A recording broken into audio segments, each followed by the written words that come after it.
Hello guys, आज होता Sunday, त्यामुळे सगळीच कामं खूपच लेट होत होती आणि आज मला जास्त काय बनवायचं नव्हतं कारण आज होती संकष्टी चतुर्थी आणि संकष्टी चतुर्थी आमच्या दोघांची पण असते, त्यामुळं मला जास्त काय बनवायचं नव्हतं. फक्त खिचडी बनवायची होती.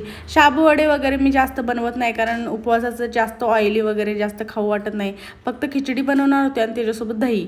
नवरोबा दही खात नाहीत, त्यामुळे त्यांना तशीच द्यायची होती आणि मी दह्यासोबत एन्जॉय करणार होते.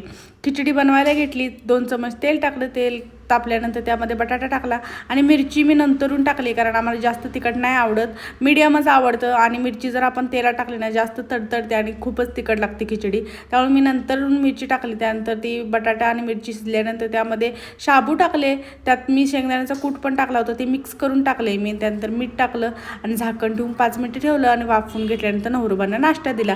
नवरोबांना चहा आणि नाश्ता दिल्यानंतर मी दह्यासोबत खाल्ला. त्यानंतर थोडा वेळ आम्ही वहिनींच्याकडे गेलो होतो, वहिनीच्या सोबत गप्पा वगैरे मारल्या. त्यांनी चहा बनवला होता, चहा वगैरे घेऊन आम्ही गेलो बाजारात माझा आज किराणा वगैरे भरायचं होतं, त्यामुळे नवरोबांना म्हटलं चला जाऊ बाजारात. आणि ही सगळी एक्स्ट्राची कामं संडेला केलीत ना, मग इतर दिवशी आपल्याला जास्त काम राहत नाही. त्यांना लिस्ट लिहून दिली आणि त्यानंतर किराणा वगैरे घेतला आणि येता येता हे बघा काय दृश्य दिसलं. किती भारी वाटतं ना असं महाराजांची मूर्ती वगैरे पाहिली तर. मला तर खूपच प्राऊड फील होतं. त्यानंतर भाजी वगैरे घ्यायची होती, भाजी वगैरे घेऊन मी पेड्याचा बॉक्स घेतला आणि मला जायचं होतं गणपती मंदिरात दर्शन वगैरे घेतलं. आणि आज संकष्टी चतुर्थी होती आणि कालच आम्ही नवीन फोन घेतलाय, त्यामुळेच मला गणपती मंदिरात जायचं होतं. दर्शन वगैरे घेतलं आणि त्यानंतर घरी आलो. बाय.